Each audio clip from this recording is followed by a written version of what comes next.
Welcome to the fifth edition of Pinkun Classics. 10 years ago today, Norwich City were sealing their immediate return to the Championship at the Valley, thanks to a 1-0 win over Charlton. And we are going to be reliving that. I'm Dave Freezer, joined by Chris Lakey, Paddy Davitt and Ian Clark to relive those great days. Chaps, how are we doing? Chris, we just established that you were the only one who was actually there on the day. So I think I'll hand over to you. I wonder why it was a bit lonely. To set the scene of that, the culmination of that League One season. Right. You're in a stadium and it's packed to the rafters. You've got one team in red, one team in yellow. It's absolutely beautiful. The Valley as well is a ground where it literally is. It's in a bit of a bowl. You can see all around you. Beautiful sunny day. I mean, it's sort of the quintessential big English football game. Everybody knowing that Norwich could get promoted. Good team. Not the best team they could have fielded that day. There were a couple of significant absentees there. Yeah, I've forgotten that. Yeah, well, frankly, it was a long time ago. I'd forgotten that until I did a bit of research this week. Grant Holt suspended. Yep. And Wes was carrying a thigh injury. Now, that was one that was going to end his season. It didn't in the end.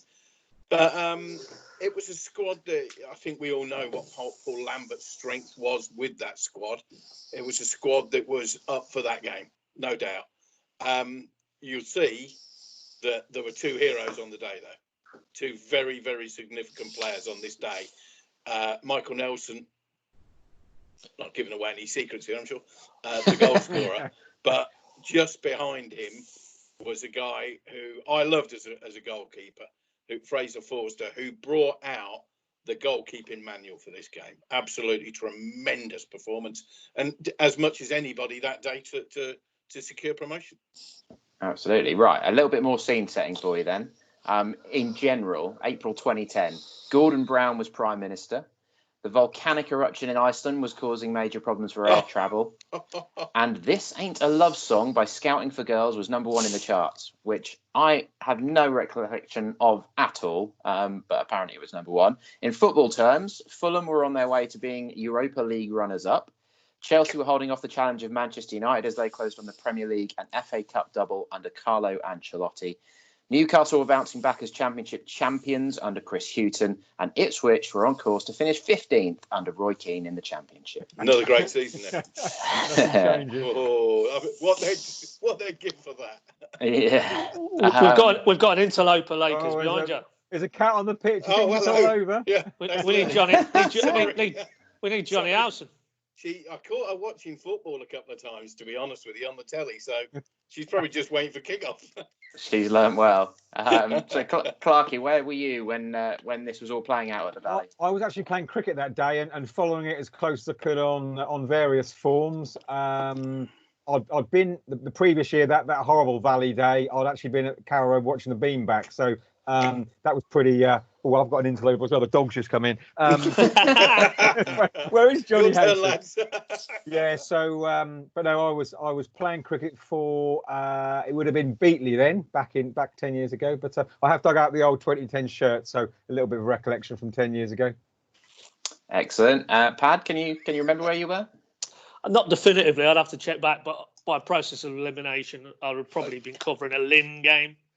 Although around about 2009-10 is when the previous incarnation folded. That sort of sad decline. So maybe I had my feet up watching Soccer Saturday. I don't know. I can't remember. Like Clarky, I was at the Valley the previous 12 months, so that is a very vivid memory and a lovely piece of symmetry that 12 months on, one of the darkest days was replaced by one of the brightest days in the recent era, and so much of what came afterwards was the culmination of what we saw at the Valley on that Saturday, wasn't it? 10 years ago. For me, this is one of those seasons I felt quite disconnected from, because that was when I was up north working for the Scunthorpe Telegraph. So I was covering Scunny in the Championship that season. So often when Norwich were playing, I couldn't really keep up with it. And I checked back and they won 3-0 at home against Bristol City that day, thanks to a hat-trick from Gary Hooper. And that basically left them on the verge of securing survival in the second tier for the first time in their history. So that was that, there were big things going on in my job at the time. So Norwich was sort of a bit in the background. I used to have to catch up with stuff later in the day, really. But so I'm quite looking forward to looking at this. So viewers, if you haven't already, the link is in the information at the bottom of this video. So if you haven't already, then get that open in a separate tab. I'm going to count the fellas in down from 3, and we'll all press play at the same time and watch these highlights from the Valley, April 2010, the 1-0 win which sealed promotion back to the Championship under Paul Lambert. So if everybody's ready, I'll count us down from 3. We'll all hit play and see how it unfolded. 3, 2, 1, and keep your volume down as well. Oh, I forgot about that bit. Otherwise, we'll all have different volumes synced all over the place, won't we? But there we go. 3,000 apparently. Good turnout. Yeah, as you would expect from the Yellow There's Boys. the sun, I was right. Yeah. There's Ollie Johnson, who I spoke to a few weeks ago at King's Lynn. Dude. As you said, sorry, Dave, as you said there, I mean, it was a bit of a surprise when I did a bit of research on this game that, no Holty and there's Chrissy Martin. Big onus on him that day with no Holty and Wes. Yeah.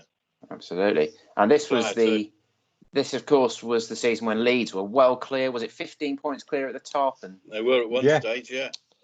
Oh, that's a shame. The King of Spain there? King of Spain, yeah. Yeah. And who's that? Darren Randolph now. Darren Randolph. One of the best keepers about. That day? It wasn't the guy who went to Newcastle, was it? Stephen... For Charlton, mate. Yeah. Ended up playing for Posh recently. Not sure. Centre half. Looked like him. Sam Sodju, Great noise behind the goal. Christian Daly was playing for Charlton, apparently. Well, good newspaper that in his day. Just keep your eye. Well, on that. Here we go. Keep your eye on the man who didn't get above Mickey Nelson here at the back post. Yeah, who was that?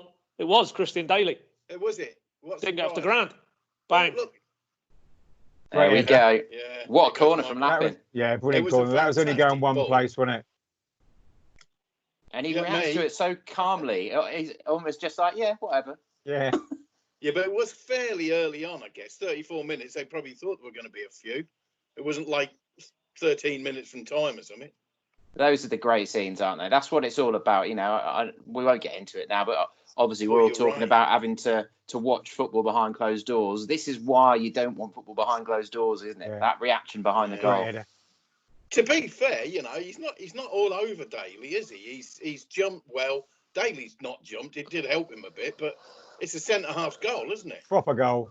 Here you go. Look. Oh, that is a save. That is a save.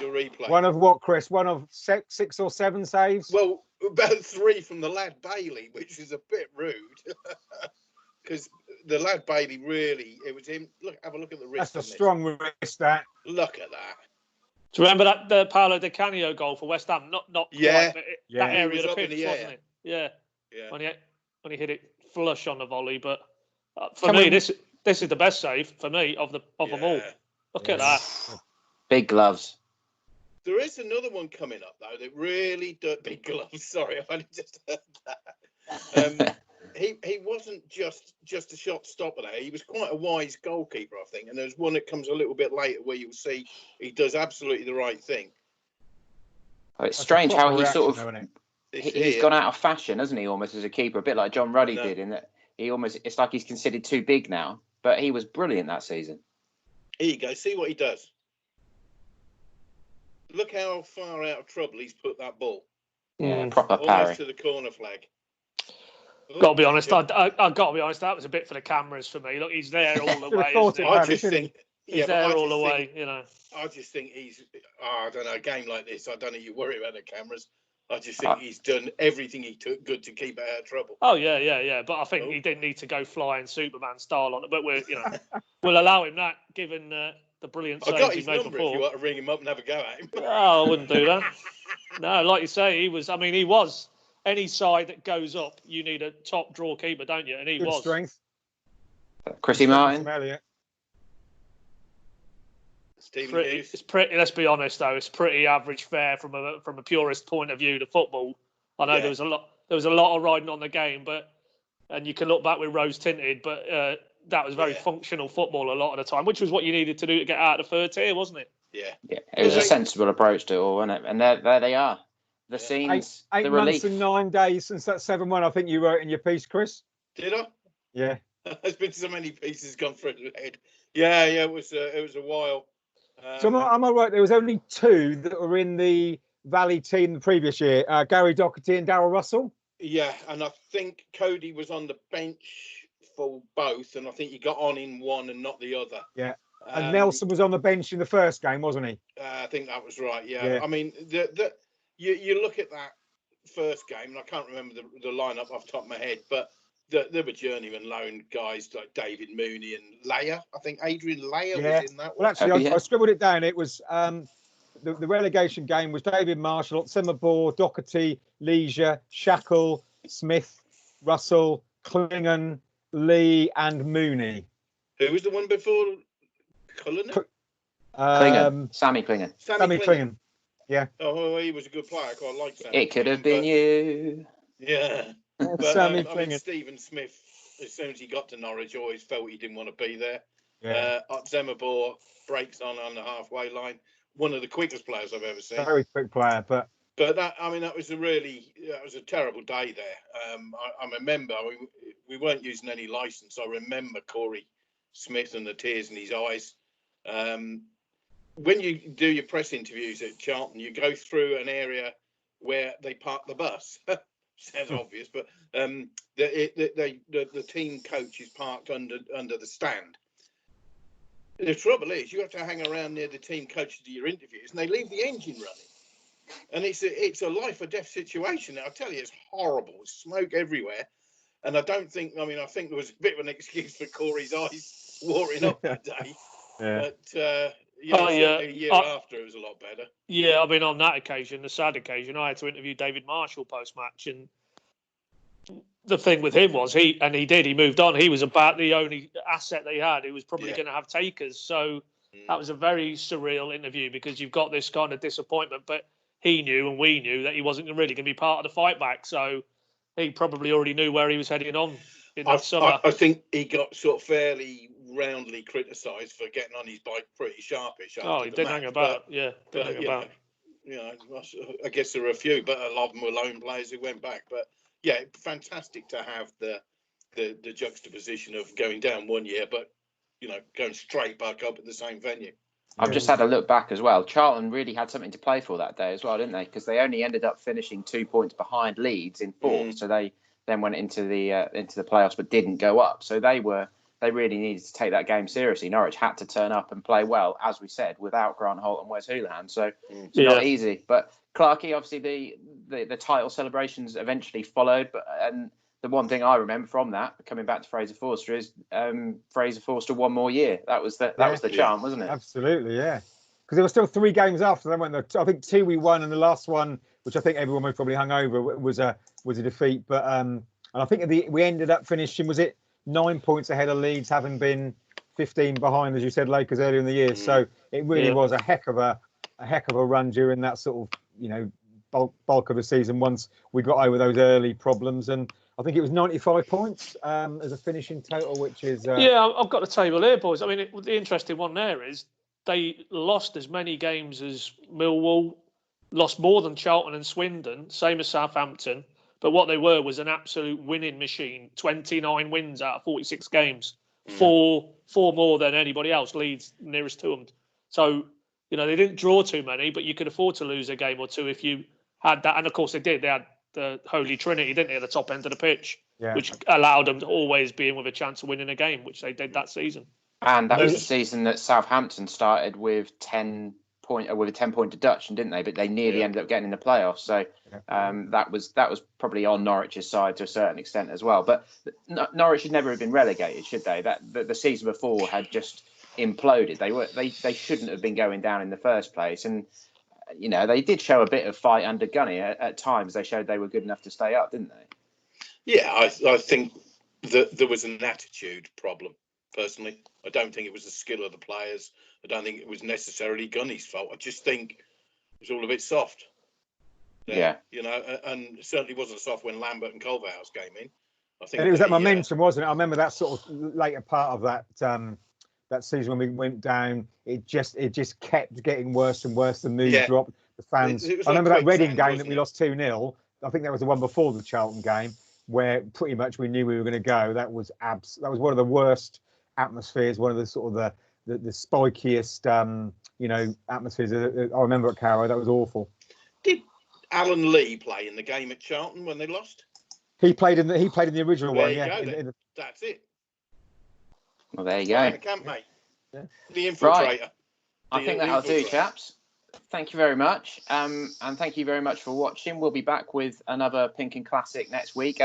Fortunately, this time of year, April, May, we're spoilt for choice, aren't we? So we might have to make this a more regular occurrence. But thank you very much for watching, and we'll catch up with you very soon. Cheers, chaps. Cheers, everyone.